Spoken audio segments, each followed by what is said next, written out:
All right, let's introduce the interview now. I think I just did. Oh,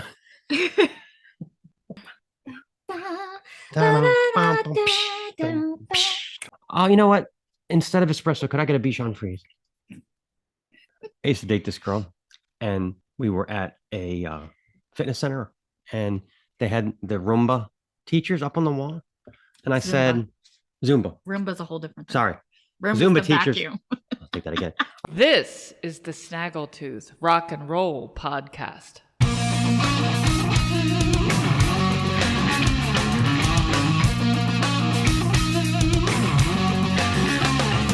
I'm living far away where anything can reach to see them. So I wanted to talk about I have a long history of when animals attack me, mostly. Yeah, you do. I do. Yeah. I often while running, I was once on Mother's Day attacked by a small white Bichon Frise, from what I gather. A what? A Bichon Frise. What's that? It's a little white fluffy dog, like I've never heard of that smaller than before. ducks. Bichon freeze. Yeah. I like that. I was running along and this cute little white dog ran up next to me and I was like, hey, and it jumped up and bit my calf. If you told me that you were attacked by a Bichon freeze, just said that, I would have no idea what the hell you're talking about. I'd be like, was it a popsicle? What came after you? And then I could hear like some kid screaming because he probably let the dog out. So I just went home.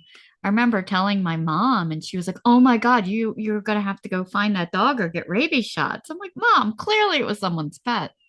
So I don't know. That's been a couple years ago. I haven't been rabid, so I guess it's all right. Rabies shots. Wow. Yeah. Then I was in Myrtle Beach. Before you, I was, by myself with my children on vacation. And it was some alone time like you and I always used to do. She means before me in terms of our relationship, not before I was born. I existed. He did. And I decided to take a glass of wine and walk around this pond that was in the development where we were renting in South Carolina in the dark. And I'm walking along and I tripped over a sleeping duck. It proceeded to attack me. I thought I was going to die. I was screaming. My son had to come save me. Those are the meanest ducks I've ever seen there. They look like dinosaurs. They're real weird. They have like all this scales and stuff. I don't know what they are on their head. But ducks have scales? We called them dinosaur ducks. I don't know what the heck their real name is. I have to look it up. So you literally tripped over a sleeping dinosaur. Yeah. Hey. It was a pretty big duck. I thought he was peeing. No. I'm going to dejangle on camera. Oh, very sexy. Look, folks, I'm no longer a witcher. There we go. Ah. My special powers are gone. Suspended. Yeah. I was attacked by a pit bull in 1987. I was 4 years old. I was near a set of tennis courts that had that were gated or like had a fence around them. Luckily, pit bull attacked me, and it had clearly been abused. And it was doing this thing that only pit bulls do, where it actually tries to hold you and bite. Like I've had 2 pit bulls do that to me in my life. I got it to chase me into the tennis court, and then I locked it in. And dog catcher came and got it, and they put that dog down.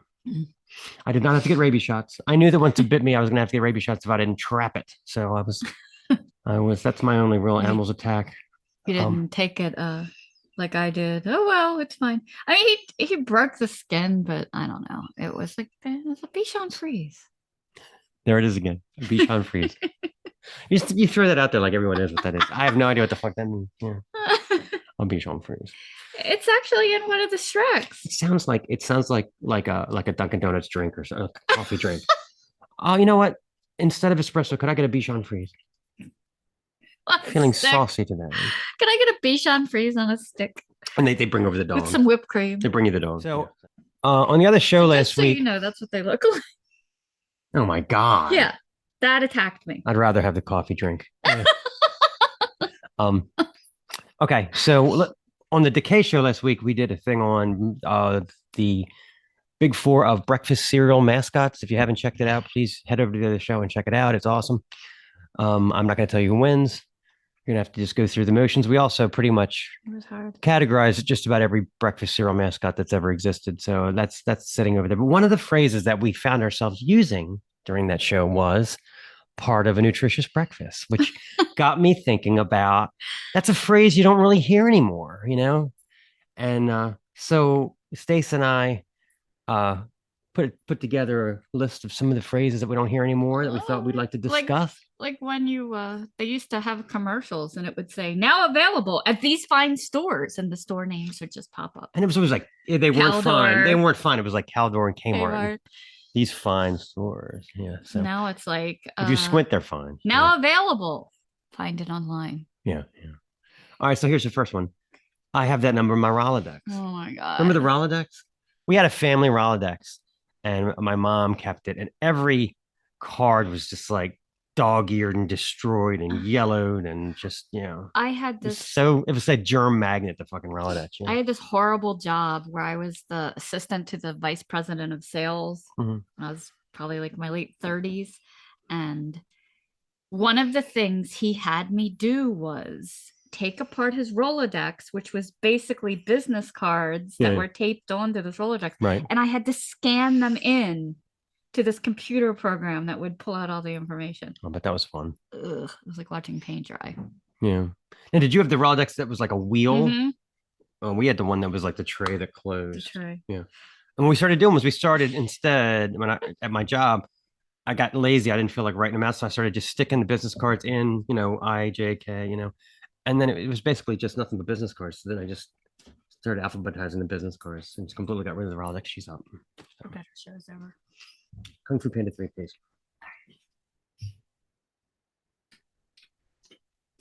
And while Stace is up there taking care of a child run amok, without this, I don't have the power to kill witches. So I have to put this necklace back on, you see.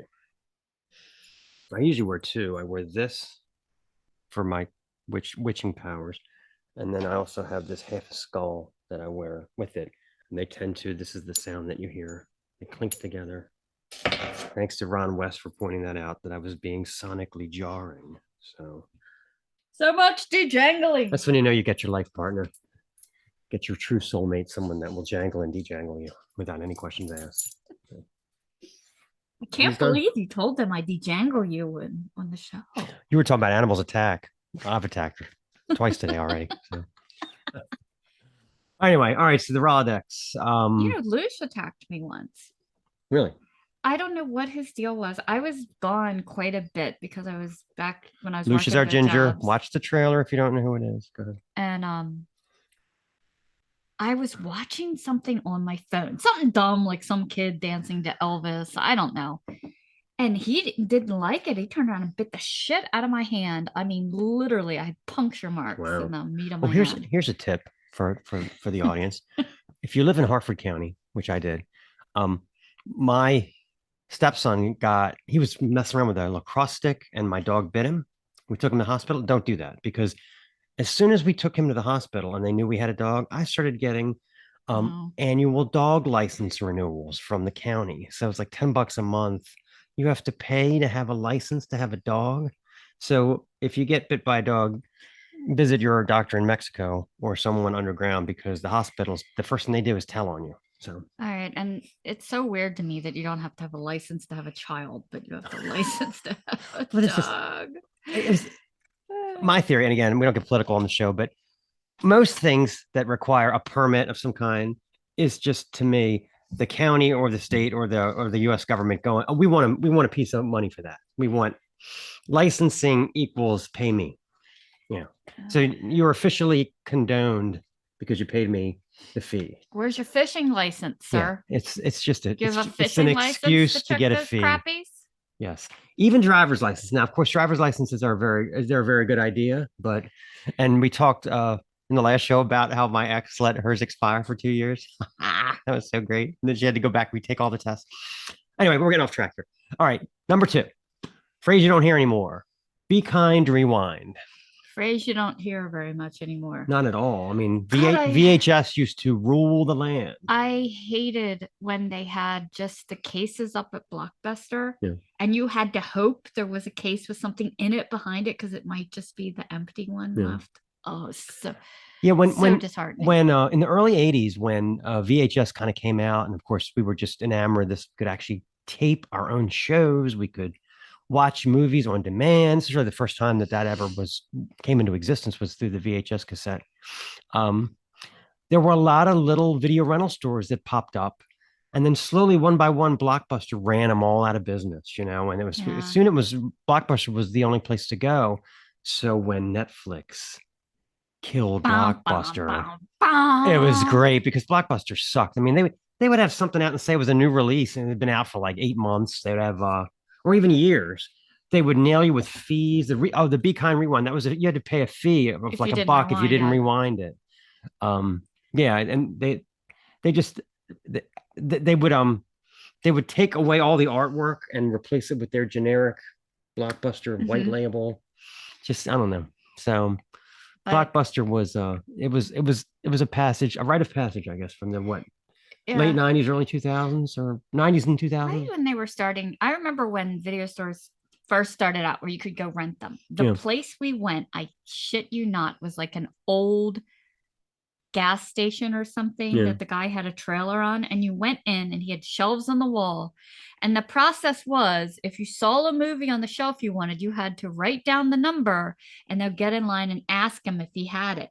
And it was the same way. He might not. It might be rented. So then you had to go back to the Oh, that's efficient. Horrible.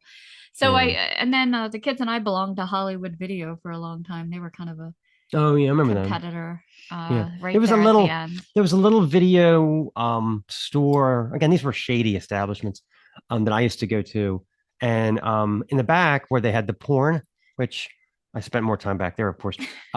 They also had records, and I bought the Blood Cum record there. Wow! And I just remember being like, "Oh, you had to go through a beaded curtain to go to the porn / heavy metal section." It was like the bar doors. Yeah.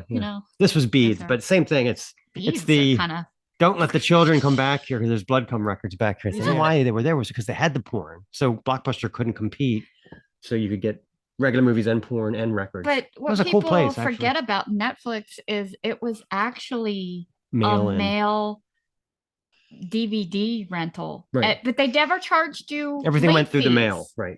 You just didn't get another one till you sent the one you had back. Yeah, I think that Blockbuster lived on late fees. I got charged for a fucked up copy of a Mel Brooks VHS. They charged my credit card like $80. Oh my God. I wanted to kill. Yeah. And then, but if you got to keep it, it wasn't even a good VHS. They're all fucked up where they had taken away all the artwork and everything. Like, who wants to keep a Blockbuster VHS tape? Nobody. Much less pay $80 for it. And now it's just Redbox. It's true. That's it. You could still do that. I never see anybody using this, but I guess some people do. We used to, because there'd be there's a window of time where a movie is on Redbox, but not yet on Amazon and like for certain movies, you can get a jump, and it's cheap too. I mean, it was $1 a night if you actually bring it back. All right, let's move on. Operators are standing by. That was something you used to hear all the time in ads back in the 70s and 80s. And I used to always say, are they though? Are they standing by?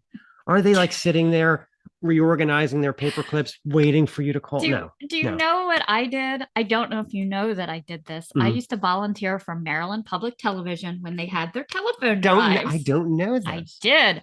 And I would sit, they would feed you great. They were just constantly bringing out food. Okay. And you were there all day. And you could see like the different sets, what was the crazy cooking show? I forget. But Hodgepodge Lodge would be over here somewhere, and you'd be on this big sound stage and they'd have you sitting at desks, answering phones, taking pledges for Maryland Public Television. And I remember I was talking to this one guy and he said, "Which one are you, honey? Wave." So I was the one going. But yeah, I used to do that. I used to do that quite frequently. Yeah. Yeah. I mean, and all right, so let's just say if they were standing by, doesn't that mean they still are standing by? But we don't use this phrase anymore because all of the customer service has gone to India. And in India, they're answering phones and bouncing a baby on their hip and making rice and doing all this at the same time. Is that why they're not standing by anymore? I'm curious. I need some comments, viewers. Let's get some comments on this. Oh, speaking of which, you talked about being on television. I was on It's Academic when I was in grade school. I was the only boy that made it onto the show in That's terms kind of of a local game show. yeah, but it was a basic like a competition kind of thing. And we had to do a word find, right? It was me, I was in the middle, and there were two people on either side of me, and they gave a word, and you had to find as many words as you could inside that word. And those two fuckers cheated on me and beat me, and it's on film, and nobody ever said God. anything. Nobody told me that I could just look at okay, yeah. Tent. Oh yeah. Yeah, rent. Oh great. Yeah. So I was crushed and humiliated on live TV because I'm not a cheater. So there you go. My dad was on a very local Baltimore game show called Bowling for Dollars in about 78 or 9. And it was hosted Bowling by for Marty Dollars. Bass. Shocking. That Yeah. fits. That fits. How about bowling for And- hookers? How about that? Well, the thing was, you had to basically bowl 3 strikes to win. And my father bowled 2 strikes. And on the last one, everything went down except for one pin, which like went like this. No, I hate that. Yeah. So I think we got the parting gift, which you don't see as much anymore. I think we got a frying pan instead of whatever couple $1,000 you would have got. All right. Last TV story. Right. My cousin was on Romper Room. Remember Romper Oh, I Room? love Romper Room. When she held up that thing at the end and I see Stacy. I see Mark. I I see would- Jaxie. Yeah. I had a thing, I would run and get my mother's splatter screen Mhm. for, that you're supposed to put over frying bacon, which I never use.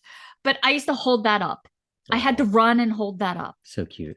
Anyway, so my cousin, at the end of the show, all the kids would walk off camera and they would just have they would just show the empty room, and they would show the credits. My cousin wouldn't leave. So if you watched you actually finally like halfway through, he's just sitting there like. You actually see the cameraman with the headset go pick him up and take him off the fucking set. Great. I remember that name from Maryland Public Television. The cooking show was the Frugal Gourmet. Oh, I remember that. He yeah. was awesome. We I used- actually got to meet him. I Me, was, oh my me and God, my it's college Frugal roommate, we used to just call it the Frug. You watching the Frug? Yeah, I was on Frug last night. Yeah. You didn't use the abbreviation, the Frug? Frug. Yeah. Gourmet. I got to see the show live and in person while we were in between, our Frug rules. Yeah. things. He was actually cooking. It was All wild. right, let's move on. He didn't never at once had to run to the store for eggs. That would be our whole show. I'm late for Jazzercise. Oh. Remembering Jazzercise. Now, I have nothing on this, so this is going to have to be Stace. Yeah, I had some horrible exercise things. Remember leg warmers and shit? I do remember that. But yeah. it's like things keep. I remember getting- taking them all. Oh, sorry, never mind. things keep getting reinvented. I remember doing like stuff like the 20-minute workout. It was on TV. Yeah. And it was like cardio, and they made you run through the commercial. They're like, all right, we're going to commercial. You just jog in place. And that's what you did. Or like back to the land of Richard Simmons, who is still doing his thing last I checked. What a character. Yeah, but they keep reinventing things. Like Jazzercise was kind of this dance thing. What is it today? Like that when we had that whole Zumba craze for a while, and it's kind of all like reinventing exercise to keep it interesting. All right. So I used to date this girl, and we were at fitness club together, and they had the Zumba instructors' pictures up on the wall, and half of them were like 300 pounds. And I remember looking at it and going, "What the fuck? They're not even in shape." And she was really offended by that. She was like, "Well, it doesn't mean that they can't still be Zumba instructors." And I'm like, "Well, I'm not going to fucking waste my time on it. If they're still 300 pounds, it's not doing any good. I don't think that you should be dancing with a ho-ho in your hand." I sound terrible, don't The I? worst What is that? DVD I ever got as far as a workout that was not workout, and I think I got many, Yeah. was Carmen Electra's Strip to Fit. It was supposed to be like these little lap dance I bet you a lot of routines men that bought got you that. into sh- I it bet was men horrible. saw Carmen Electra strip, and it was already at the register before they realized it was a fitness thing. Yeah. I was like, I'm not even breaking a sweat. This Honestly, is when you said those 3 words horrible. together, my ears went, "What? Carmen Electra strip?" Even now. So, but go ahead. I still have it. I don't know why. I haven't even turned it out, but it's a collector's item of sorts, I Hmm. guess. Well, why was it so bad? because it wasn't even a workout. Like she would dress up like the slutty librarian or whatever and twirl around and sit on a chair. Maybe I will watch it. No, it wasn't good. I mean, she doesn't actually strip. It's like okay. pretend, it's fake stripping. Okay, gotcha. For cardio, which is not like. I think I didn't used to work out until like I think my early 30s. And I think that the only reason why I started working out was this guy I worked with. I was complaining to him that I couldn't sleep. I was having trouble sleeping. And he goes, I had that. Start working out. And that was the whole reason why I started working out, was just so that I could get sleep at night. I always I've been doing it ever since. I've run since about the 8th grade. I had Jane Fonda's. I had Raquel Welch's workout at one point. And at the end, she's like, where they always just make you lay still at the end of the workout. And she's like, don't worry about your electricity bills. I'm like, I won't because I'm 14, but go on. Okay, here's a good one. We're having TV dinners tonight. The TV dinner. Now they still sell them. I see them in the freezer section. So somebody fucking eat them. I remember buying those for one of my ex-husband's crazy aunts, who she basically lived on TV dinners, and she loved it one time because I had a coupon and I got them really cheap. But then I got put in charge of all of her shopping, which wasn't a good thing because you had to deliver it. But I mean, you had TV dinners on TV trays. How many people sit around the TV with TV trays? That was the thing back then. And do all that. But it's like, I remember there's one comedian, I forget who it is, who says the instructions were you had to take, after you heated it in the microwave, you had to pull back the plastic and stir. And he's like, oh, what do you think I am, Betty Crocker? Stir? But the little dessert that was in there, like the apple cobbler, never ever, it was always still frozen. Yeah. Horrible. Any of you that might be familiar with the film Better Off Dead, that was how I lived. TV dinners were a treat for us because my mom was such an awful, awful cook. Horrible. I saw that horrible processed Salisbury steak and the frozen little apple dessert and my heart would go pitter patter because it was so much better than whatever goulash my mom would cook up. Ugh. And also TV dinners is one of my favorite ZZ Top songs. I will say that. Yeah, I remember like when my parents got a babysitter, I'm pretty sure I used to beg for TV dinners. Like they used to make one and I forget what the heck it was called, but they marketed it right for kids. And it was like a chicken finger shaped like dinosaur. I wanted it. Anyway. I don't even know if they still do that, but I know there are still hungry men out there. I see it. Yeah. Lonely. People must be buying them because they have a huge section in the grocery store. I can't believe people still eat that shit, but whatever. Some horse meat, canned peas that have been frozen, and like you said, a frozen dessert of some kind that will never thaw. Yeah. Or it'll be lava hot and you can't eat it. We burn inside your mouth. Yeah. All right, let's move on. Another phrase. Here's a good one. I'll be in the smoker's lounge. Oh God. Remember the era of the smoker's lounge? They had a smoker's lounge at Bel Air High School. Did you ever go in there? No. The ceiling tiles were yellow. It was bizarre walking in and seeing your teachers who you thought were like saints with cigarettes hanging out of their mouth. Oh my God. But yeah, we had a lounge, smoker's lounge. Well, I can remember working at a restaurant when we had smoking and non-smoking sections. Yeah. And I never ever, like, there was only certain people that would work in the smoker sections. The one guy used to tell me that people who smoke tip better, which is, I don't know if that's accurate. I always thought, right, so how do you distinguish? Because if you're on the edge of non-smoking, aren't you sitting next to smokers? Well, would there be like a break? It was kind of, I mean, obviously there were open areas, but it had walls. We called it the garden at Chi-Chi's. So there's some sort of a barrier to keep the smoke from going from one section to the other? I mean, it was... They didn't have that like in Denny's and shit. Well, they had like a wall, like it was kind of walled off, and then you had like the aisleway, and then like another half wall, and then like the main, and then we had ones in the dining rooms in the back too. Yeah. We sold a lot of tacos, a lot of nachos, a lot of fried ice cream. Fried ice cream. Chi-Chi's. The first time I had fried ice cream, I thought I just died and going to heaven. The heat and then the cold inside. Oh, it's wonderful. Okay, here's another good one. My aunt, who I'll talk about a little bit more later, she used to say, get a paper route. Like when I'd bitch about not having any money. A paper route. Another Better Off Dead reference. Interesting. I want my $2. $2. Yeah. But seriously, like, do they even have paper routes anymore? And so few people get the newspaper delivered. that free paper that I always immediately recycle. Yeah. Somebody throws that out front. I think it comes from a van now, though. I don't think it comes from a kid. Yeah. They probably won't let kids do that anymore with all the kid snatching and child labor. Yeah, with the whole get a paper route thing, that was very prevalent back when I was a kid. We did circulars, like the for Hobbit's liquor store.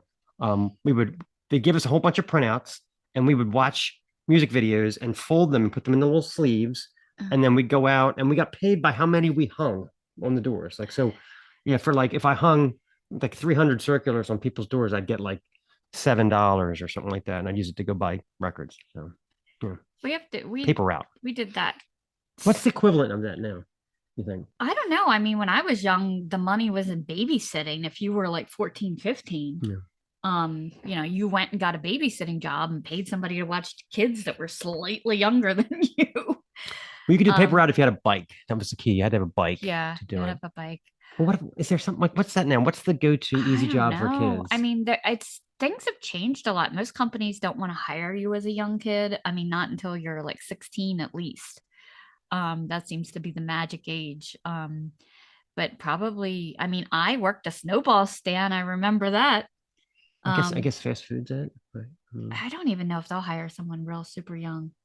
I had to get a permit to work at the bowling alley when I was 15. Yeah. Yeah. That was a great job. I had to carry a hot vat of boiling grease hundreds of yards to a big barrel out on the parking lot. It was horrible. I mean, they'd never get away with that now. Even the restaurant I worked in, I think they wanted you to be 16 to bus tables. Yeah. It's no, but I mean, like if you're 16, 17, 18, what are the go-to jobs for kids now? What are they doing? Food service. I bet you there's probably a lot more kids that are doing tech stuff, like designing websites and doing social media stuff. My son made his way through college. Yeah, repairing computers. I bet it's in tech. I bet you a lot of kids are doing tech stuff. Yeah, it's like my daughter's Instagram is just. I mean, they're all like postcards. I don't know where she got the skill. She's like a professional photographer at the age of 20. My daughter says my Instagram needs work. I was like, great, I'll work on that. Yeah, more nudity. Yeah, apparently. All right, let's move on. So there you go. Phrases you don't hear anymore. Now let's move to the next section, which is these are phrases that we hear now, and I don't want to hear them anymore. Okay, so I'll start off with one that I hear at work all the time. What's your drop dead deadline? So I'd rather not drop dead. Who came up with that? But does that mean that almost infers that you have a soft deadline and an absolute deadline? Why is a soft deadline? I guess it prompts an answer like this.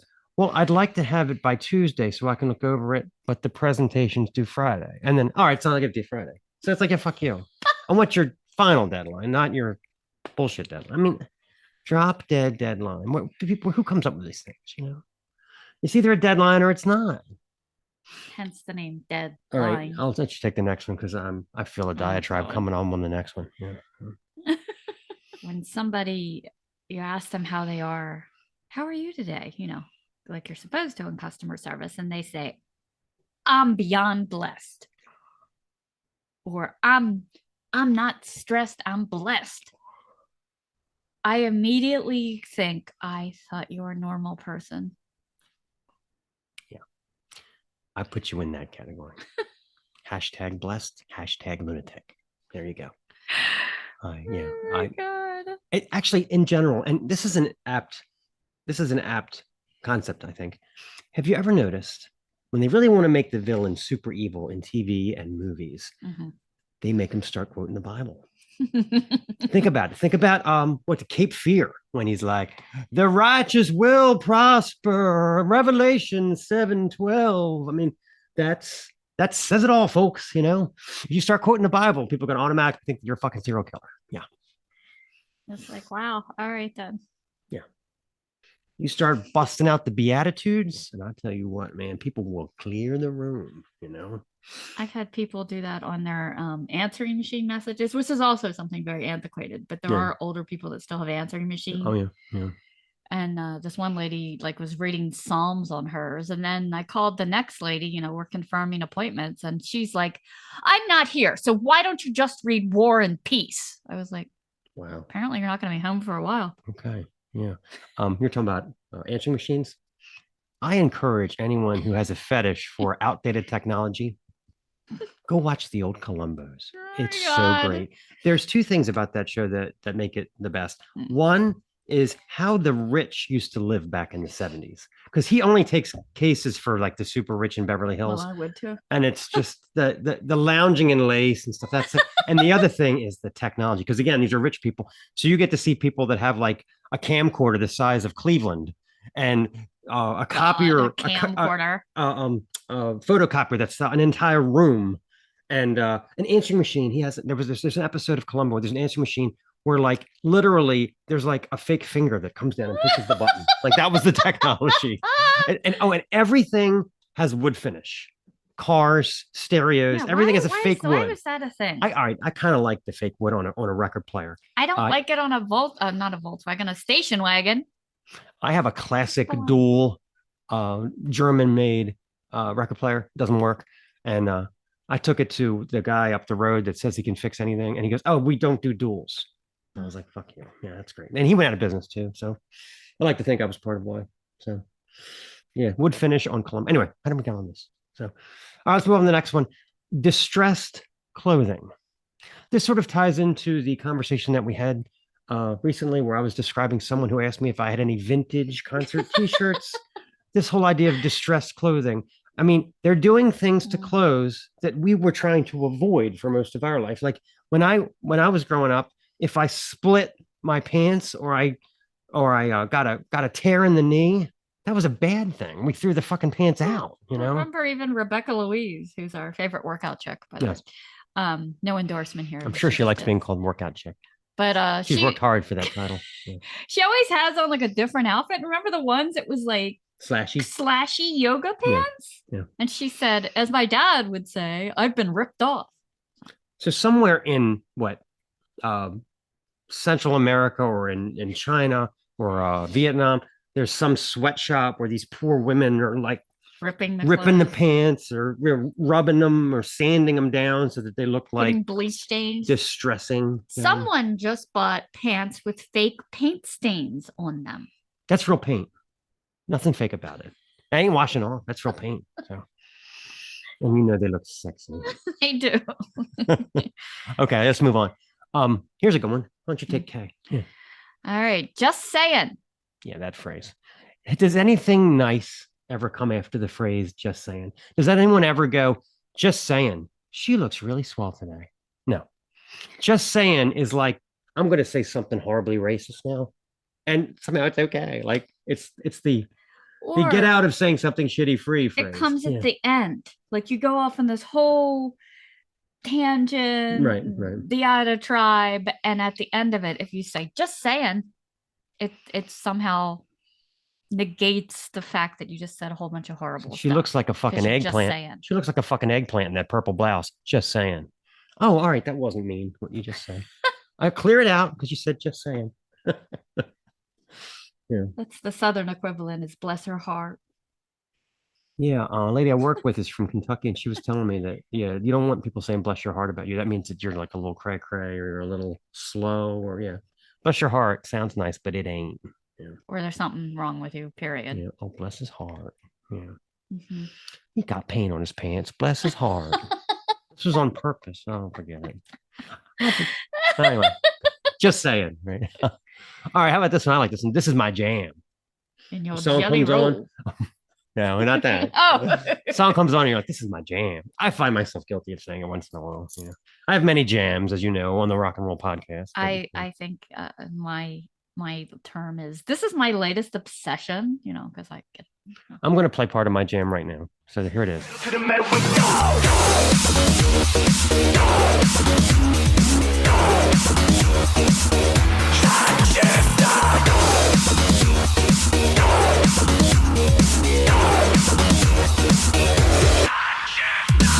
Lost man, you lost by a hubcap. The big boss spray painting on my mustache. That was it. Shapeshifter by Seldor. That's my jam. I mean, it's been my jam for a while. I think it might be my permanent jam. Is it so. your space jam? Space Jam? Yeah. Is it in the space jam Well, continuum? Clayton's into space. So yeah. So. All right. How about the next one? Oh, living my best life I hashtag. hate it. I hate it. What the hell does that mean anyway? It's supposed to mean like, you're real happy with where you're at and you've got everything that you want. It's usually people who don't. I find very odd. I'm living my best life cleaning up cat puke.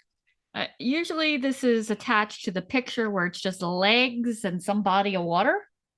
Oh, yeah. Yeah, because you're a model that lives out, overlooking some gorgeous But it's just glacial lake. legs, ocean, Living my best life. legs, pool. Apparently that's living your best life. I guess nobody wants to say I'm living my shit life. I guess that doesn't sound good. Yeah. I'm I'm living her best life. How about that? Yeah. So. Living my mediocre life. I guess the opposite of this would be living the dream, which I must say 3 times a week because my job sucks. And people and people that I deal with all day, we all say it the same way. How's your day going? Living the dream. That's just give me a fucking alcohol. That's what I need. Living the dream. All right, the last one you guys might not be familiar with. Just let me give you an idea. I work in a very corporate type of environment. And just to give you an idea, this company is so corporate that they actually instituted, we pay a company to try and fake spam us or hack us. So we literally pay this company to send us bogus emails, and they can track whether you fell for it or not and tried to click on the link or tried to click on the email. And they're like, we gotcha. So they're like professional fake hackers to try to train us, I guess, how to manage our email. So did you even know something like that existed? Did they say if this had been an actual hacker, your ass would have been fired? The good thing about it is that no one's above the law. So like the president of the company fucked up the other day. It was great. And we all knew about it. Yeah. He opened the link and he got caught. Yeah. So that was kind of cool. Anyway, so just that's background. So the phrase legacy planning, you certainly didn't hear that in the 70s. Legacy planning is we need to make sure that Stace has a backup. Mark has a backup that can step into their shoes should they move off from this job or get promoted or whatever. I hate it. Legacy planning. I hate the whole idea of it. And just like, kind of sounds like something I would never need, like wealth management. I'm never needing this. Yeah. You need wealth to have wealth management. Yeah. So. Okay, there we go. So phrases we hear now and cringe. For the next segment, all right, we said that get a paper route, right? So I used to have this aunt, this crazy aunt, Anne. I guess I still technically have her. She used to say get a paper route to me pretty regularly, and it got me thinking about her and my Uncle Dave. They were a fine couple until it came time to drive. He was an absolute maniac behind the wheel. I mean, mowing people down, cutting people off, screaming out the window. And she drove, well, like a little old lady. I mean, she's driving 30 and a 60, like this. So I just figured I can't really describe what it was like to be in the car with them. So I figured Stace and I would reenact it. So we'll do that now. You know what the little handle's for? That's for your mother to hold on to when you're driving. Oh, my God. Yeah, we shall see. Dave, do we have to go so fast? I'm not in a rush. God said we don't have to be there until 7. Jesus, woman, let me drive. Yes, it's my dear. Calm down. It's not an emergency. Actually, this is an emergency. I'm pissed off. What are we doing? Jesus Christ, what is he doing? What are you doing, asshole? Great turn signal. Can you please just pull over? Please just pull over. Please let me drive. You want to drive? Oh, Jesus. Oh. Do I walk through the valley of the darkness? I fear no evil because I have Jesus the Lord at my side. Oh my. Shut up, woman. Pass this guy, Ann. I'm not passing anyone. Here, let me help you. I'll use my foot and we'll hit the gas. No, don't. Oh my God, no. I've got the cruise control set on 30. Let's get there. Get the hell out of the way. Please don't yell at other people. Oh my God. I don't understand what the rush is. Hail Mary, full of grace, the Lord is with thee. Can you do faster Blessed than art 10 thou among miles women, an hour? and blessed Somebody's are the... gonna hit you from the back. Go, woman, drive. Oh, Jesus Christ. Yes, it's my dear. I'm Somebody's gonna be all up in your junk in your trunk. You gotta go. Don't Here, yell at let me. me help. Don't yell at me. Here, let me help. No, don't do that. Don't yell at me. So our interview this week is with singer and guitarist Daniel James of Indonesian Junk, They're from Milwaukee. You should know. Twin Cities. They were formed back in 2014. They are garage punk with touches of glam. Yeah. Great songs, great sense of humor. Album titles like Motorcycle Prom Dates, Live Like a Cyanide. Yeah. You know, I really Great guy. Great interview. Love the music. He's got a great sense of humor. I mean, we have quite a few laughs talking to Daniel. I love Living in a Nightmare. I love, if you haven't checked it out on YouTube, definitely the Shake It With You. It even has D&D in it for our Stranger Things obsessions, as well as a little bit of, shall we say, occult humor. So, and there's a Matthew Sweet geek out. So stay tuned for that. Yeah. So, love this band. Get over to Spotify. And as we recently found out, they're doing a little bit of a break from touring, but are promising to come back with all new stuff really He says soon. that in the interview. He planned that all along. So we'll Yeah. keep you posted. All right, let's play a song. This is Living in a Nightmare from the 2021 disc of the same name. Love this song.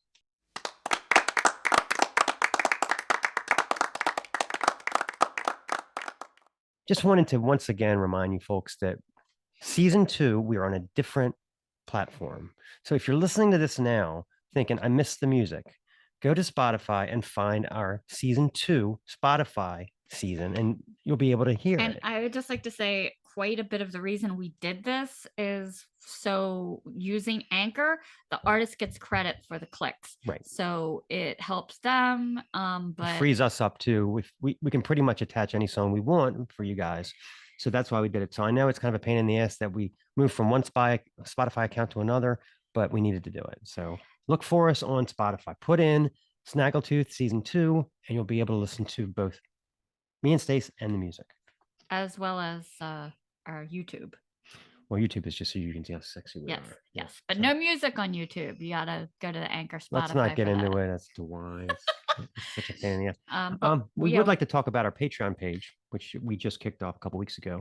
Patreon.com/Snaggletooth Podcasts. We are cool. Give us money. I mean, I'm hard at work on Snaggletooth t-shirts for our Patreon folks. Bonus footage that's going to knock your socks off. And sexy cat calendars. oh, don't give it away. All kinds of goodies for Patreon subscribers. So get over there and contribute to the show. A lot of work goes into this shit, people. Get on it. I mean, all right, tell me, all right, this poor woman. So listen what she deals with at her job. I mean, this is mind-blowing stuff. I have to open up the office really early. So I usually try Now, how early, my dear? I try to get there between 7:20, 7:30. I'm kind of late. 7:30 a.m. Okay, go ahead. And Eastern time. I have to get the office open, which is a lot of all the machines are covered up. So it's a lot of uncovering all the computers. Of course, every room these days has a computer because everything's electronic health records. All the computers have to be started up, connected to the cloud. Everything has to be turned on. But often in the midst of all this, what happens? Usually I hijack the office speakers with our Snaggletooth music. Snaggletooth bands. But a lot of times, you know, I usually leave the lights in the waiting room off. That's kind of the last thing I do. She's the only one there. 'cause There's I'm by no myself. doctor. And inevitably, I'll come flying around the corner ready to do my last thing and turn on the waiting room lights. And there is someone sitting in the waiting room in the dark. And I go, ah. Who does that? Who goes to the doctor at 7:30 anyway? Because you know there's no doctor available, and who just walks into a dark office and sits down? I'm on time for my appointment. I mean, these are people that do not have much going on in their lives. So what do you have to tell them? They're like, I'm here for my I'm appointment. like, okay, simmer down. We're just with you in just a moment. There's no fucking doctor.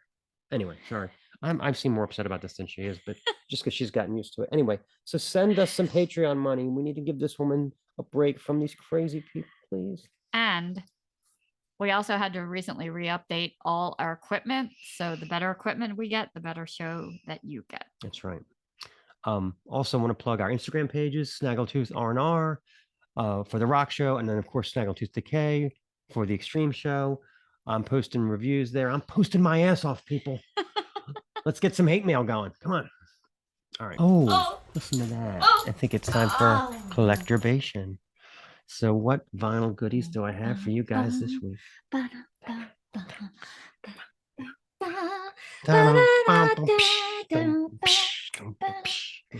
Okay, that's my signature dance move, by the way. When the arms go up, bag off, baby. Anyway, okay, so we're gonna start today. I've got 3 pieces to show you. Life-changing records. Okay, so let me set the stage here. Okay, I'm embroiled in the life of a Catholic school child. I'm sorry. I'm having to deal with being an altar boy. You can imagine what that Bless was like. his heart. Imagine the dreams or the nightmares that I had from this era. Being taught by finger-wagging ancient nuns, and not the sexy nuns either. I mean, these women were on the Mayflower, I'm telling you. And always screaming at us, kids, hormones raging, just having religion just shoved down my throat all the time. We had to go to church every day at school. Anyway, and then my friend introduced me to that. Just take a look at that. Think about the mind of a 7th grade boy who hates his religion so much. He appears to be Diablo drowning a priest, or at least giving him a bath. For a minute. I mean, this is one of the greatest heavy metal records of all time. But forget the music for now. Just look at that. I was on board. I was like, I'll take 3 copies to go, please. Yeah. I love it. Drowning the fucking priest. Absolutely. Let's take a look what's inside. Well, it looks like he has a fighting chance. Don't ruin it for me. All right, we're gonna get to all right, here's the back cover. And it always shows, hold on a minute. I gotta do the fuck Middle Age thing. It's a red letter day. Red letter. Dio always has those who created, those who labored, and those who supported. On all of his records, he always has We that. could do that on the Patreon page. Let's do that. Make it so. Make it So here we have the classic Wow. collage. It's like your high school yearbook collage. Yeah, with Vivian Campbell, etc., etc. Yes, and the Elf Man himself. It's a lot of pictures. Somebody took a lot of time putting that And then, together. of course, original vinyl, the Warner Brothers with the Dio logo on it. Holy Diver. Not one song on here that isn't fucking amazing. Don't Talk to Strangers. Stand Up and Shout. It's not Rainbow in the Springfield Dark. version, right? Well, Rainbow in the Dark was another one of the songs we used to call up the radio station and go, "Play Rainbow in the Dark by Dio." And they never did. They never No, did. Yeah. That wasn't on their All right, playlist. so there's number 1. Holy Diver. The best priest drowning music you could ever ask for. And then we'll move on. Da, da, da. We're a ship without a storm. Look at that. The last in More line. Diablo. More. The video for this was like this weird sort of Star Warsy kind of people wandering around through the Yeah, desert. it looks kind of kinda like road- apocalyptic. Like the Road Warrior With kind of. everyone kind of yeah. on fire, maybe burning in hell. I don't know. It looks like the demolition of Sodom and Gomorrah. Oh my god! In the back. Oh, Look Blue at Letter that. Day. Look at that. Again. Nice. Credits divided into the 3 sections Nice. again. Very classy. And again, knocks it out of the park musically. I mean, Egypt, the chains are on, heavy as fuck. Love me some Dio. Again, these are some of the greatest heavy metal records ever created. You Oh, must look have at them on that. vinyl. I'm the 5th one in the row back now. I'm not actually, but I wish I was. Look at this collection. And then you have It's the like a Elfman. festival. Then you have the Elfman and crew live in action. Woo! Yeah. I like this inner sleeve even better than the other one. And then the same. Oh, they don't have the Dio. Oh, the Dio logo is smaller on this one. Yeah. The original vinyl. You just got the big Warner Well, that Brothers. shan't be played ever again. Oh, hell no. So, but yeah, love this record. All right, so we move on to album number 3, which, got so much awesome anti-Christian satanic themes on the first 2, and then this one kind of left me on the shore, as Alan would say. I like the dragon. I saw him in It concert looks with the dragon. cartoony. It's just something about this album cover to me says Disney. It's Pete's just dragon. it didn't have. I mean, it's cool that it's a reflection. You got the dragon. It's holding the crystal. I don't know if that's the dragon holding it. Yeah, it is. It is. Oh, I It's see. his reflection. Yeah. Weird. Yeah. So I mean, it's a great record. I mean, I love Sacred Heart. Lots of calligraphy. Yeah. Does anyone do calligraphy anymore? That first song on here, that semi-live thing on the King of Rock and Roll. Wow, what an awesome tune that is. And then the inner sleeve. Yeah, let's see. Not quite as ornate as the others, but some very cool band shots I like of the Elfman and crew. the guitar. Yeah. I think this is around the time he was doing that hearing aid thing with Wow. with the Weird Stars, I Oh. think. This is the last album with Vivian Campbell on it. It's great. There's a couple on here that kind of leave me on the shore. Hold on, where's my middle-aged glasses? Leave you on the shore. Rock and Roll Children sounds like a Springsteen song, kind of like lyrically. It reminds me of like the early Springsteen a little bit. Hungry for Heaven, the keyboard's a little cheesy, but I mean, other than that, it's stacked with classics. So there you go.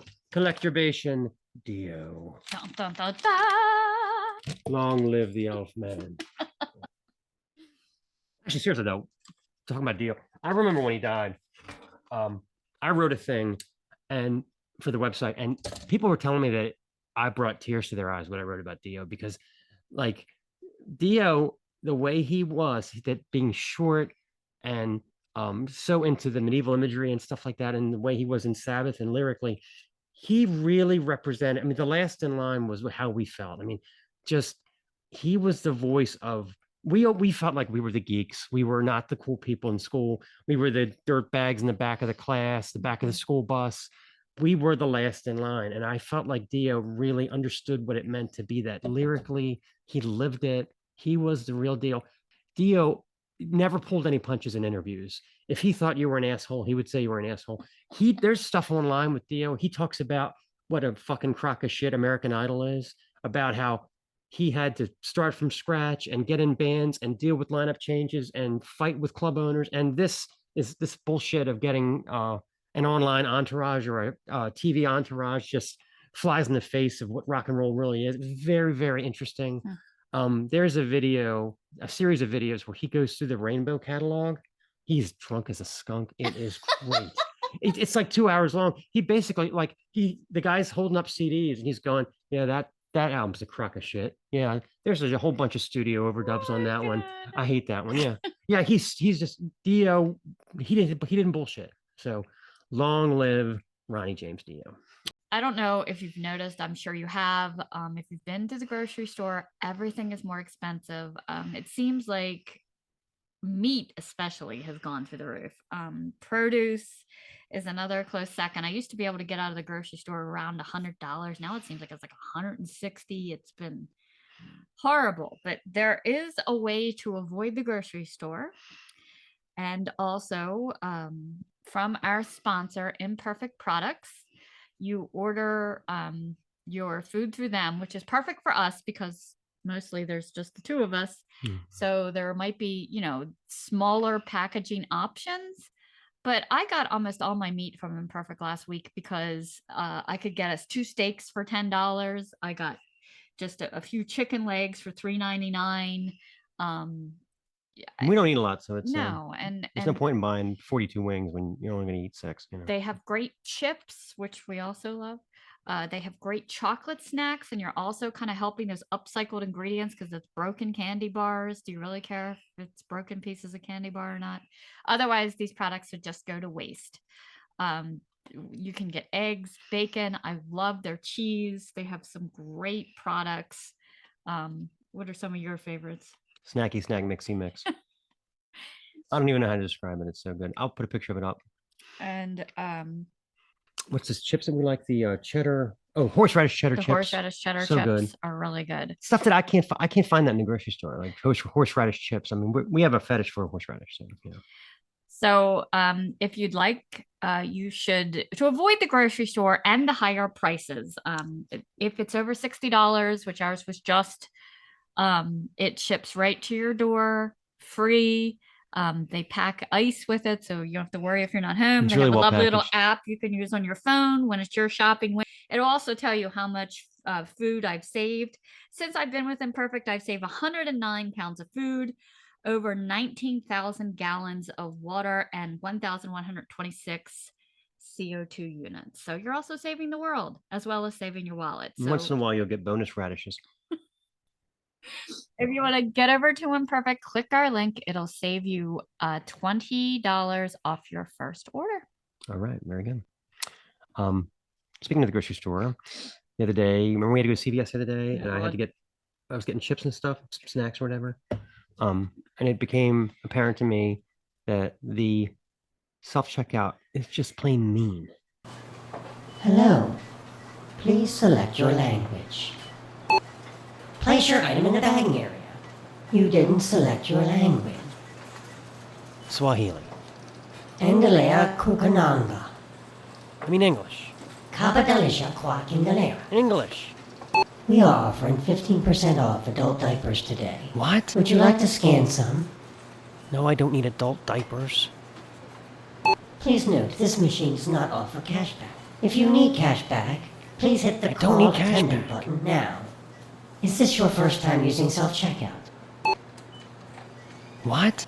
You seem a little slow. Your total is $8.94. Mark, your mother's a whore. What? Is it me or is it a little over the top? I mean, I don't know. You people decide. So Although, remember, we have some people angry about automating systems. oh yeah, because we're causing unemployment or something. Yeah. So I don't know. It seems like they drive you to them. It seems like they'll have 6 self-checkout lanes and 2 actual checkers. And I'm like, I'm not waiting in that line. I think when things like self-checkout come around because the store feels like we don't appreciate them. So they're like, you know what? Try doing it yourself. And we actually do. So yeah, I think that's sort of a cop-out when things become self-checkout. Yeah. Anyway, go ahead. Or pouring your own beers, apparently, is also illegal. Oh, that's right. Yeah. Oh, yeah. We went to a bar recently that is just taps on the wall. You get a card, put the card in, pour your beer. Right? Sold by the ounce. Dangerous stuff. Bartender free. Again, you think this is so easy? You do it. And we did. And So we it was did. great. And oh my God, did we get drunk? But anyway, that's another story. There's probably footage of me somewhere stumbling through DC. Okay. All right, let's introduce the interview now. So this is a great interview with Indonesian Junk's frontman, Daniel James. He does a great job. He's involved in a lot of projects, which I would like to point out is Chinese telephone, not telephone poles, because that's a whole nother thing. I mispronounced it. Apparently he climbs Chinese telephone poles for a living. So. Anyway, but this is his main project. They are an awesome punk rock band in the Twin Cities. So let's get into it. Safety pins and worn vinyl. That's kind of the way it goes. Yep. Cool. So we really love your guys' whole punk vibe. Thank you. This is your main project because I know you have a lot like Chinese telephone poles and Yeah, I do a couple things, but like Indonesian Junk is my main thing. It's what I write for. So like my other bands would probably view it as a side project, but it's my main band. So we won't tell them. Is the name taken from the Cheap Trick song? yes, of Okay. course. Yeah. It's interesting because we also interviewed another artist, Kate Aldridge. She's in a band called Big Eyes, and they're Oh also- yeah. I love Kate and I love Big Eyes. Yeah. So you're our second Cheap Trick moniker. Yeah. She's yeah, they're one of my favorite current bands. I like them a lot. So it looks like you guys have been doing a lot of local shows and festivals. Yeah, we did like we just Wait, got are we back- recording? Oh yeah, Okay, sorry. okay. Yeah, we just got back from like a East Coast tour, and then we're just mostly doing like local stuff right now, like weekenders and stuff, because we can only, like with jobs and stuff, we can only tour a couple weeks out of the year. So then we try to make the most of when we're home and do like Midwest stuff whenever we can. So Yeah, it looks like, looking at the dates, it looked like you're doing a lot of the Rollins get in the van kind of thing, just staying Midwest. yeah. But we're also like we pretty much only have one show left, and then we're gonna take some time off to work on our next album. So unless something cool comes up like that we can't turn down, but we notice like we don't rehearse new stuff a lot when we're playing out a lot, just because we don't like practice, you know. Yeah. We're like, you know, if we're working full-time jobs and then go and like do weekenders every weekend. The last thing I want to do is like get together one more time that week. You know? Your vinyl looks well worn. Do you play it?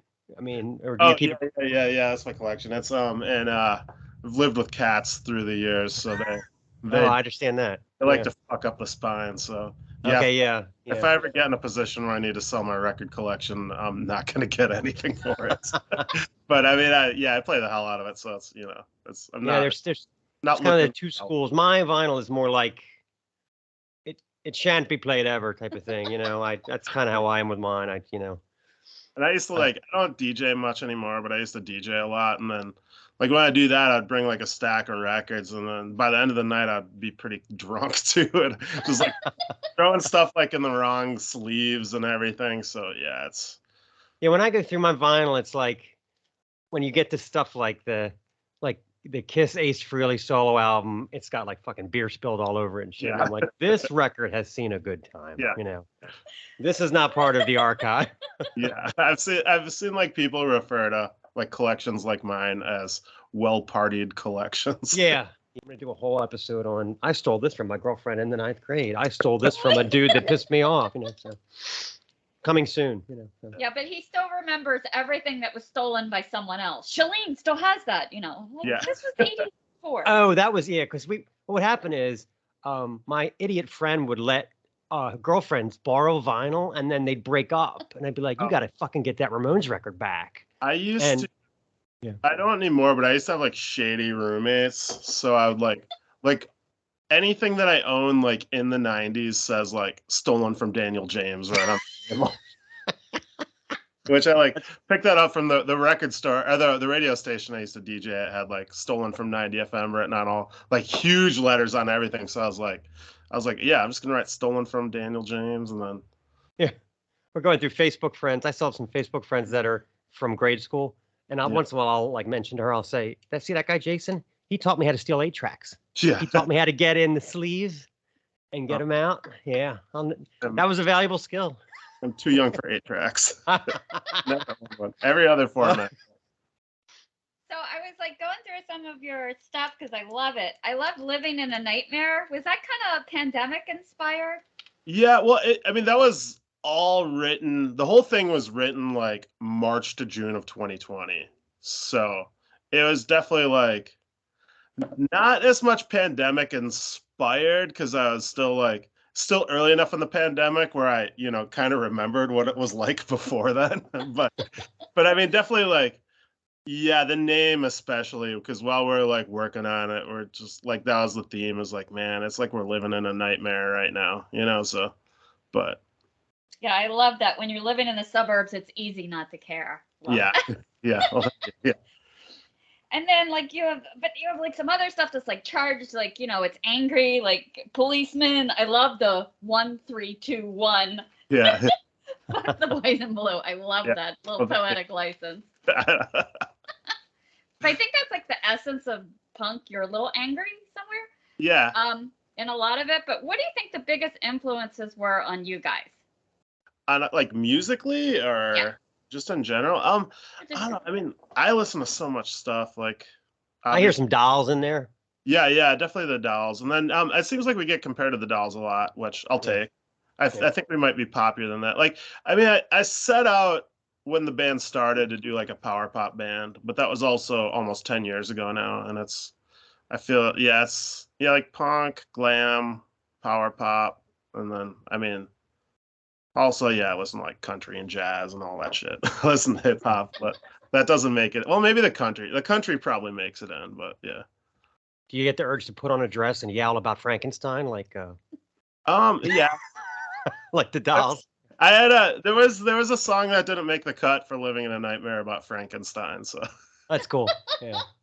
Yeah, I also love your guys' style because you're one of the few punk bands that has these really great guitar solos as well. Yeah.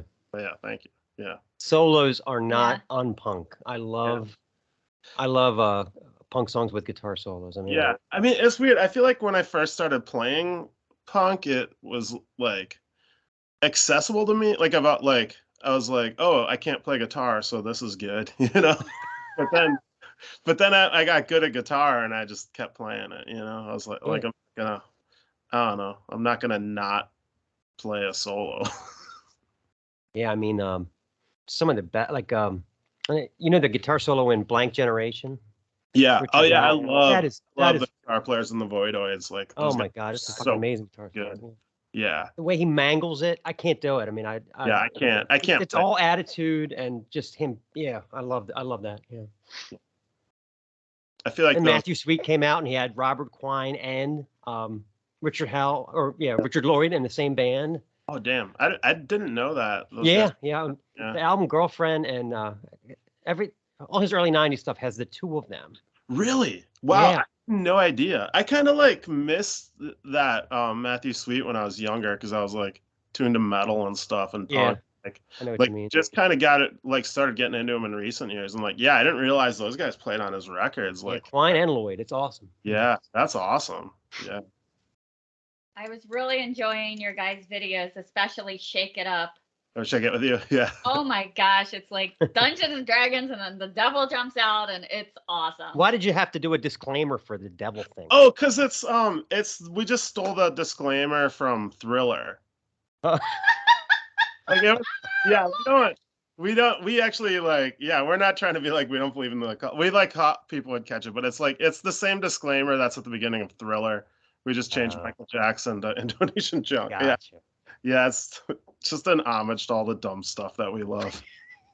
You reminded me of the Rowdy Five. Did you see Dirk Gently? Not many people have. So don't No, what is it? It's this crazy series that was out for a little bit. It's Dirk Gently's detective agency. All right. And they have this group of guys in a van that just appear and just start bashing the hell out of everything.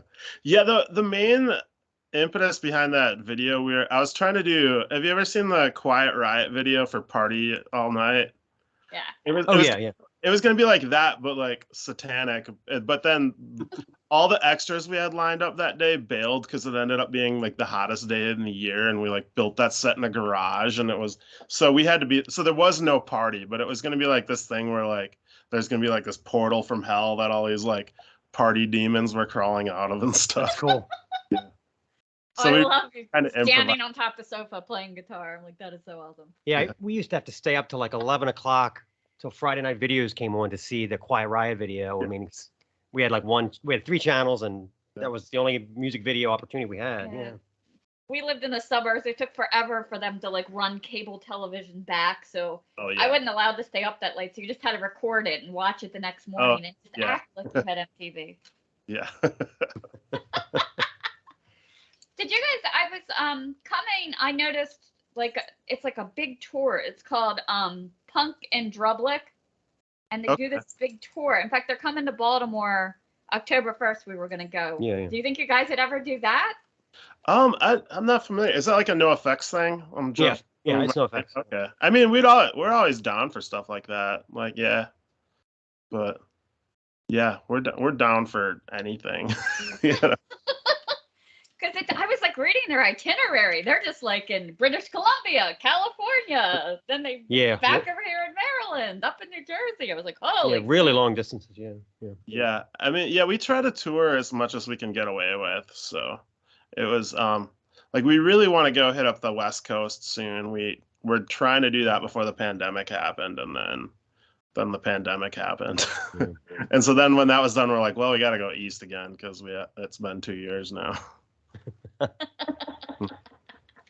Well, what do you guys have on tap for the future? You said new music? Yeah, I've been writing a lot. So we've been kind of working on it here and there, but I feel like after we have one more show next month, and after that, like, I feel like we're just gonna buckle down and get that material down, and then hit the studio and hopefully like start playing shows again at the beginning of next year. So That's cool. Yeah, I love your flyer with you guys sitting on the sofa outside. Yeah, I love how that picture just turned out. I just had no one even took that picture. I just used like one of those cheesy tripod things that happened to be sitting in our merch bin. That's cool. So how's your merch and all doing? What does best? What does best? Vinyl, obviously. Our first T-shirt, like the one with like the Ben Lyon Ratfink looking guy, Mhm. like that still sells so well. Like it's like the very first thing we had, and it's like anytime we let it go out of print, people are bugging me like, when can I get one of those shirts again? So Yeah, it's cool. There's like that art's like almost like a Necros vibe. I like it. yeah. Yeah. Like I kind of wanted to like let it go out of print. It's like to let everyone that had one like be cool, you know. Like, we got it, and but it was just like people won't let me not sell it. Like it just like as soon as I like print up another batch, they're gone like that, and then you know. I had this guy reach out to me one time. He wanted to know if I had any. He knew I'd gone to one of the early Lollapaloozas. Did I have any vintage T-shirts? Oh yeah. So I said, if you'd like, I can get you a vintage copy of my arrest report from that day. That's about all the fuck I have left. Yeah. What'd you get arrested for? Vintage T-shirts. You don't have to say. That's not creepy or anything. Yeah. Yeah, it's a big market for that apparently. Like if Wow. you've got the the Yeah, COC T-shirt from 1993 is worth a lot of money. Yeah, it's up for like hundreds of dollars.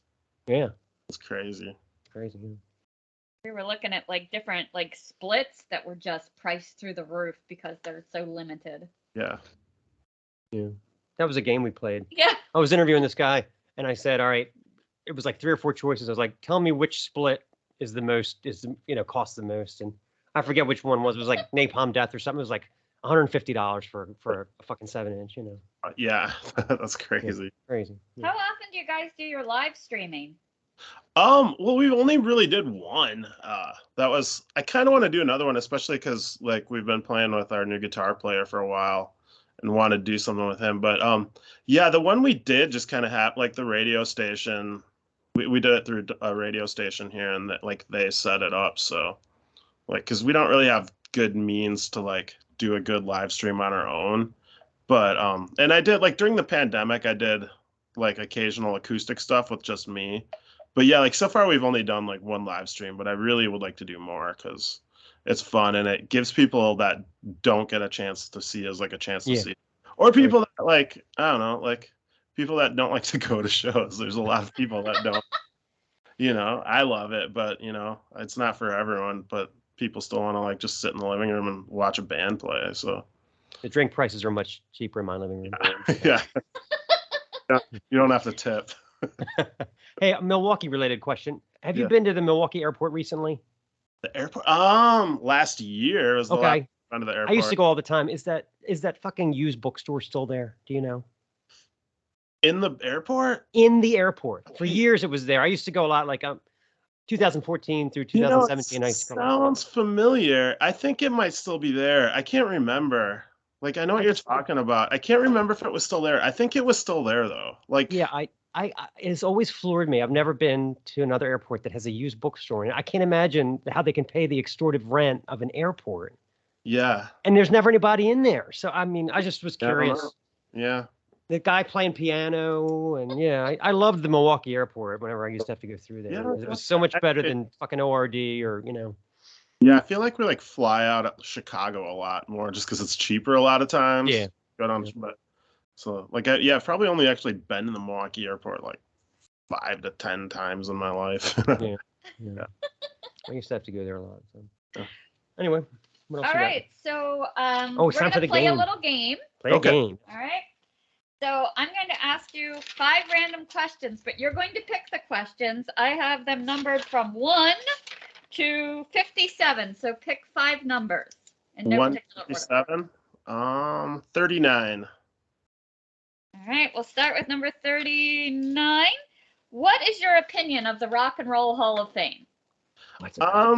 It's dumb, but I don't get bent out of shape about it. Like I know like a lot of people get pissed off and they're like why the fuck isn't the MC5 in there? And I'm like, it's dumb. Who cares if they're in there or not? Like, but still, we've been there. Like, we've gone there. I've probably been there like 4 times in my life. Like, because they'll usually let touring bands in for free. So, yeah. But we went there on our last tour just because JD hadn't been there before, and we'd all been there the tour before it. So it was like kind of boring for us. Like, I was just like, oh, I've seen all this stuff already. But yeah, I mean, I don't know.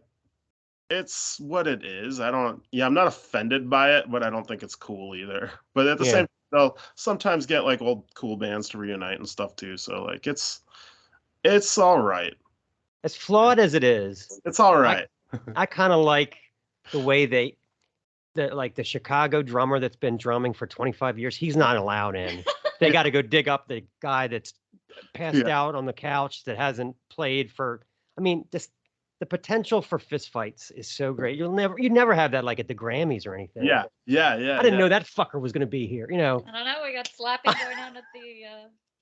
Yeah, but there's. Oh well, yeah, that's fake though. There's people This that is are real. like so pissed off about it, and they'll be like, why the fuck is Dolly Parton in there? She's not rock and roll, or like Run DMC. That is really dumb, though. I mean, I'm just like, I don't care. Like, it's just like let the Rock and Roll Hall of Fame do what they want. It has no bearing on my life whatsoever. it's true. It's true. You know, like, All right, pick another number. okay, 22. 22 it is. How many siblings do you have, and do you wish for more or less? I have one sister. I guess I wanted a brother when I was a kid, but now I'm pretty content with just the one sister. Like she's pretty cool. So yeah, That's but cool.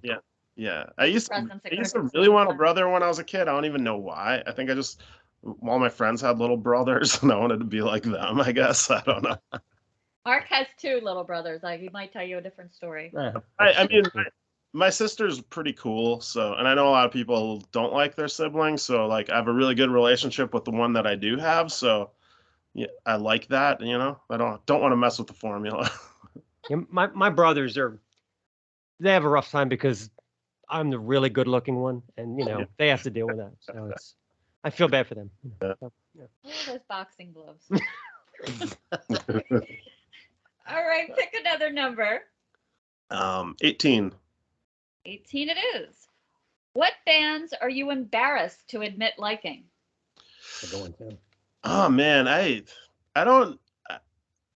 There isn't any. You know, I like some quote unquote horrible stuff. Like I love Bon Jovi, but I'm not embarrassed about it. Like I just like I know it's bad, but I like it.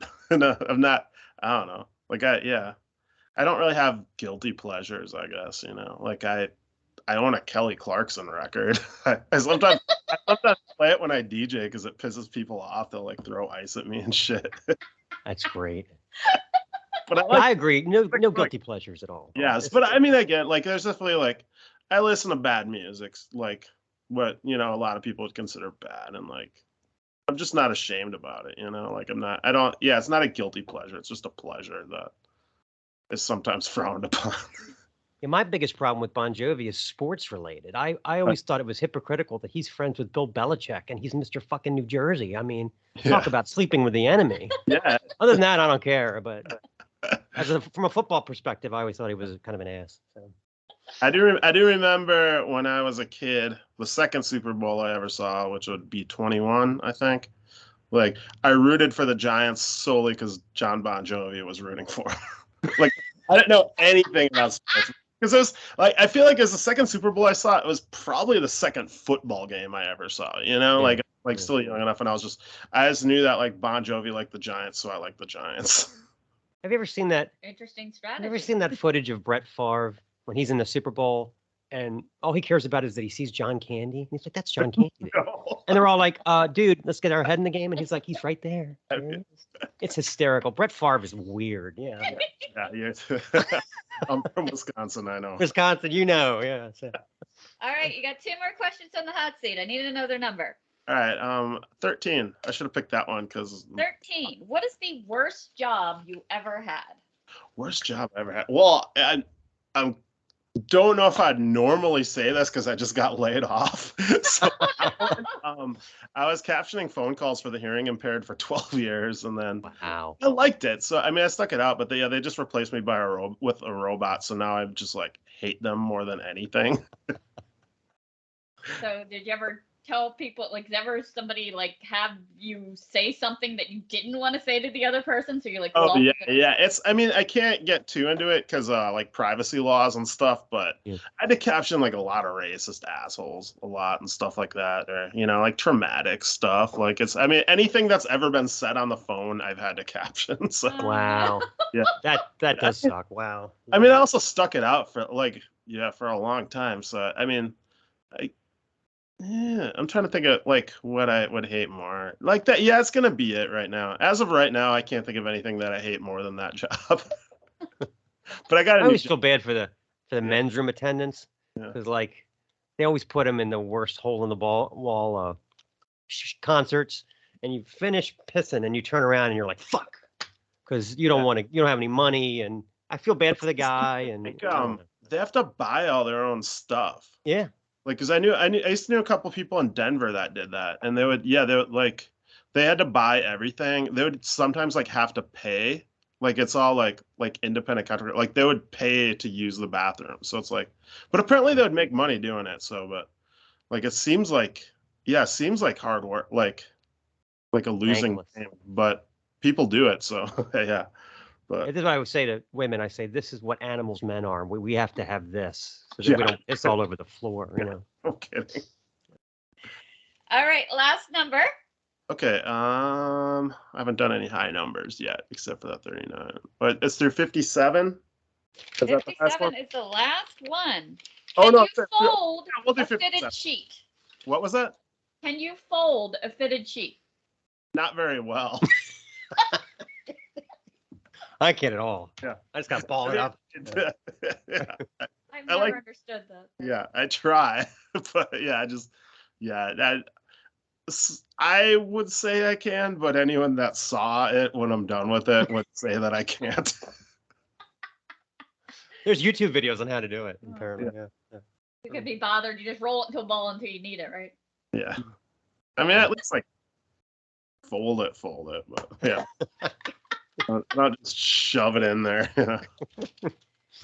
Is that all of them? Was that 5? That is all of them. That was a good But I do set. have another question Okay. for Christine. Is that about the Stephen King car or a female? No, it's mostly about Christine rhymes with mean. So Okay. the concept was there. The concept was there before the name. So yeah. They're thinking, is this about the car? Yeah. Yeah. I mean, what was the other choice you said after the car? Oh, Or- no, was it a particular woman? And what did No, she do I that mean- was so horrible? Yeah, it's probably the car. Like the car probably inspired the name, or maybe the Kiss song. You know. But, Yeah. Makes me Yeah. think of the Kiss song. Yeah. Yeah. It was mostly like I needed something that rhymed with mean. I love it. I love the way you guys do the repetitiveness. So by the end of it, you're totally singing along. You know, I love hooky choruses, and I love like milking the shit out of a good chorus. Like, which is why like we have that song at the end of the record that initially was supposed to be like we were gonna do like a 12-inch extended mix, and then like we just repeat the chorus for like 9 minutes, but we ended up liking it so much we're just like this has to go on the album. Like No, you know, that's it's like it's a Spark song. the If you're song gonna goes do for that. 3.5 minutes, and then it's like 6 more minutes and nothing but chorus, and I don't know, I love it. I love like I love milking a chorus. Like do it till you can't anymore. It's great. well, we look forward to your upcoming projects. I'm sure you never get to Baltimore. Everyone we like from the Midwest never We're comes. just in Baltimore. Really? Yeah, we played with Ravagers and Susie Moon and Total Maniac at Metro Gallery in like whenever, like May something. So yeah, we try Next to. time you come around, we'll check you out. That's Yeah, what I'm we at least do DC on every tour, but yeah, we like always try to play Baltimore because we got like that's kind of like our main thing is like we hit like the East Coast a lot because it's easy for us to get there. So we try to go there once a year. So we will definitely be back to Baltimore. So great. it's a shame. I feel like when did you guys hit me up about doing this interview? I feel like we played there between then and now. Yeah, it hasn't been that long. Maybe a month ago. Okay, or maybe yeah. okay. Yeah, we played Baltimore in May. Like Okay. yeah. Yeah, It was also a thing where what? Oh, sorry. Like they didn't announce us on the bill for a long time too. Like at there's just like communication error or something. I don't know, but yeah, it was a great show. It was one of our best shows of tour. That's cool. Figured. We were supposed to go there to see Wilda run, and they got COVID and had to cancel. We were like, oh. Yeah. We Happens to us a lot. luckily got our COVID 2 weeks before tour. Like we all got it. So we missed one show that was like we were gonna play Kenosha, this town like 15 minutes away from here. Like we canceled that and then didn't have to cancel any of our tour dates. And we're also kind of riding high because we knew we had those antibodies. Yeah. Like We had COVID on our honeymoon. Yeah. Oh God, that's That was real nice. Yeah. Reason. Good excuse to sequester. That's what that was. Yeah. Exactly. We'll have to add you to our wall next to rabbit junk up here. Yeah. Okay. Yeah. We'll have all our junk section together. Yeah. I love that picture of Lemmy and Joan Jett. I don't know if you can see it. Oh yeah. I didn't know. But- Yeah, I see it now. That's Yeah, awesome. but it's like I picture she's like just bitching, and he's like, "Give me drugs." This woman, Yeah. you know, like the look on his face is just He priceless. always seems so calm though. Yeah. Oh yeah. And full of just one-liners. I wish I could be that cool. Did you ever see Motorhead? Yeah, I saw him a bunch of times. Maybe Yeah. like 6 times. It was always like near the end. It wasn't like I never saw like classic lineup, but No. But yeah, I saw just they're so fucking deaf, and they were always the loudest band ever. yeah. And I just remember like I would want to hear his between song wittiness, but my ears were blown out. Yeah. You know what I mean? And then I'd try to lean in, and then they'd blow me back again. You know. So The first time I saw them, it was in like the late 90s, and the power went out like mid set. really, Like for the like mics were working, but like none of the amps or lights or anything was working, and that like a bunch of people in the crowd started chanting "Lemmy is God, Lemmy is God," because that was like shortly after Airheads, and like Lemmy just got on the mic. He's like, "If I was God, don't you think I could make this power work?" such a witty soul, that Lemmy Kilminster. Yeah. Yeah. Well, this was great. I'm Yeah, glad we got together and got it done. What are you drinking there? Oh yeah. The most boring, just LaCroix. Oh my. Yep, Yeah. I got Ample Pamplemousse. Moose. Yeah. What was I'm that? about to severely upgrade my drink. Yeah. Well, when you do drink, what is your favorite? Well, I've been sober for 4 years, but before that, I don't know. I liked a lot of beer, liked whiskey, you know. So, The brown stuff is dangerous. yeah, Yes, that's what I've heard. yeah. I mean, I reference old Thompson in our lyrics. Yeah. Awesome. Yeah. Well, thank you so much for taking your Sunday, and we will look for you either in. My daughter lives in DC. Okay. Yeah. Um, Sometime in 2023, we'll be back to both Baltimore and DC. Cool. I That's great. promise. So. yeah, you can't imagine what she pays for an apartment in DC. Yeah, Oh, it's outrageous. Yeah. Sure. You want to guess? It's right by National Stadium. It's 2 bedrooms. Okay. 2-bedroom. I don't know. I'm bad at that. $4,000 a month. 4,000. Wow. Yeah. Our whole- Woo-hoo. And they don't even like baseball. That's the part I can't get. Whole over. unit here, like me and it's a 3-bedroom. Like we have like a whole like upper of a duplex, and it's $850. She first told me that. I was like, all Wow. right then. Yeah.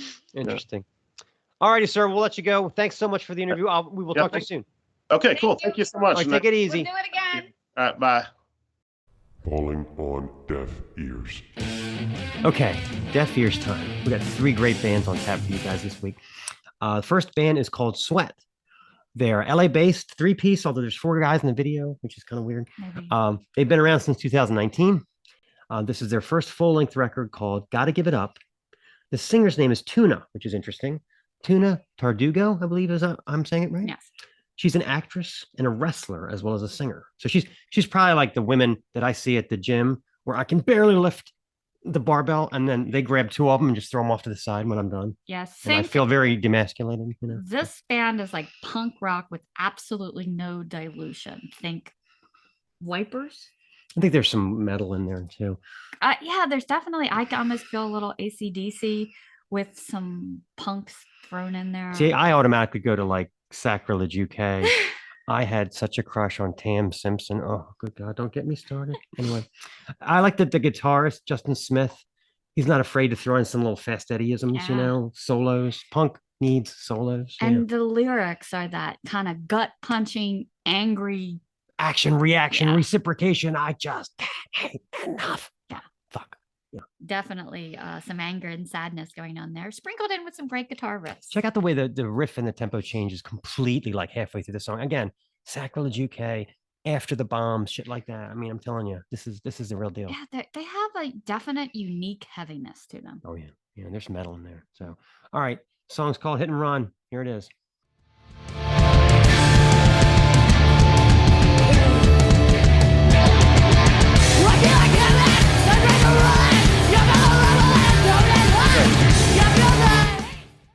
Our second Deaf Ears comes from an Italian solo artist by the name of Marco Kalenka. Couldn't believe this was just one guy. Yeah. He does amazing stuff. The band is Becco.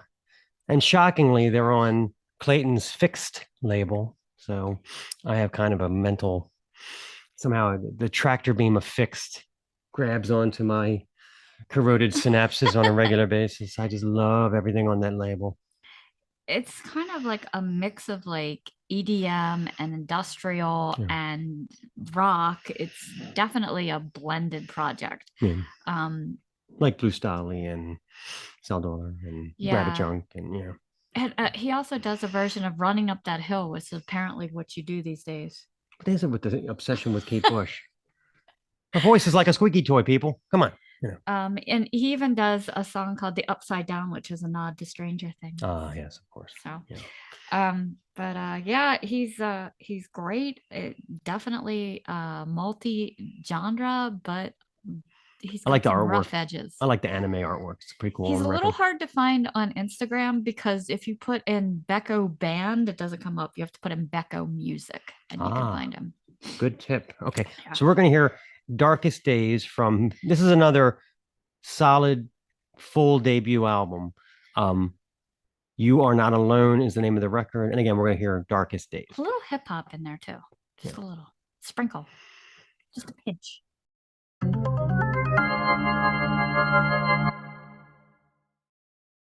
Gentlemen, please rest your sphincters. Very talented guy there. Yeah. Producer. Third Deaf Ears coming up. Thunder Mother from Sweden.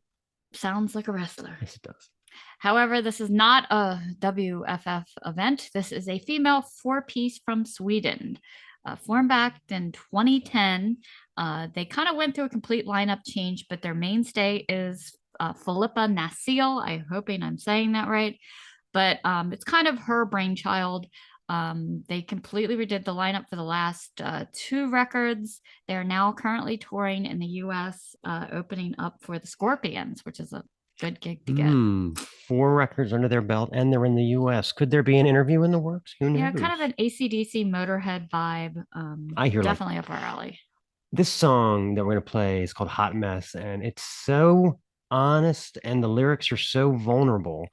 It reminds me of like some Southern rock stuff, like the Black Crowes Descending, or like something from one of the Johnny Van Zant records or something like that. Very unusual, but really, really well written. She doesn't pull any punches lyrically, for sure. Interestingly, we have a band that has a wrestler, and we have a band that sounds like a wrestler but doesn't have one in Thunder Mother. So, these are some badass chickies. Yeah. So this song is Hot Mess. Check it out.